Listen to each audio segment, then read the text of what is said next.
ನಮಸ್ತೆ ಗುಣವತಿ ಗ್ಲಾಗ್ಸ್ 90 days challenge ಮಾಡಿ ಇವತ್ತಿಗೆ 53ನೇ ದಿನ ಆಗುತ್ತೆ. ಎಂದಿನಂತೆ ಮುಂಜಾನೆ ಎದ್ದು ಒಂದು ಗ್ಲಾಸ್ ಬಿಸಿ ನೀರು ಕುಡಿದು ಮನೆ ಮುಂಭಾಗ ಎಲ್ಲ ಕ್ಲೀನ್ ಮಾಡಿ ರಂಗೋಲಿ ಹಾಕಿ ಇವಾಗ ವಾಕಿಂಗ್ ಹೊರಟಿದ್ದೀನಿ. ಇದಕ್ಕೆ ಮುಂಚೆ ಬೇಗ ಎದ್ದು ಯೋಗ ಮಾಡಿ ವಾಕಿಂಗ್ ಎಲ್ಲ ಮಾಡ್ತಾ ಇದ್ದೆ. ಇವಾಗ ವಾಕಿಂಗ್ ಹೋದರೆ ಯೋಗ ಮಾಡಲ್ಲ, ಯೋಗ ಮಾಡಿದ್ರೆ ವಾಕಿಂಗ್ ಮಾಡಲ್ಲ, ಎರಡರಲ್ಲಿ ಒಂದನ್ನು ನಾನು ಆಯ್ಕೆ ಮಾಡ್ಕೊಂಡಿದ್ದೀನಿ.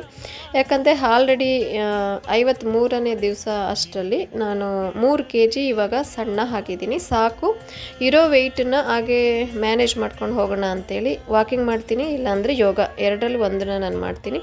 ವಾಕಿಂಗ್ ಮುಗಿಸ್ಕೊಂಡು ಬಂದು ಇವತ್ತು ಯಾವುದೇ ಥರ ಜ್ಯೂಸ್ ಕುಡಿಯೋಕ್ಕೆ ಯಾಕೋ ಇಂಟ್ರೆಸ್ಟ್ ಆಗಲಿಲ್ಲ. ಸ್ಟ್ರಾಂಗ್ ಆಗಿ ಶುಂಠಿ ಟೀ ಕುಡಿಯೋಣ ಅಂತೇಳಿ ಟೀ ಮಾಡಿದೆ.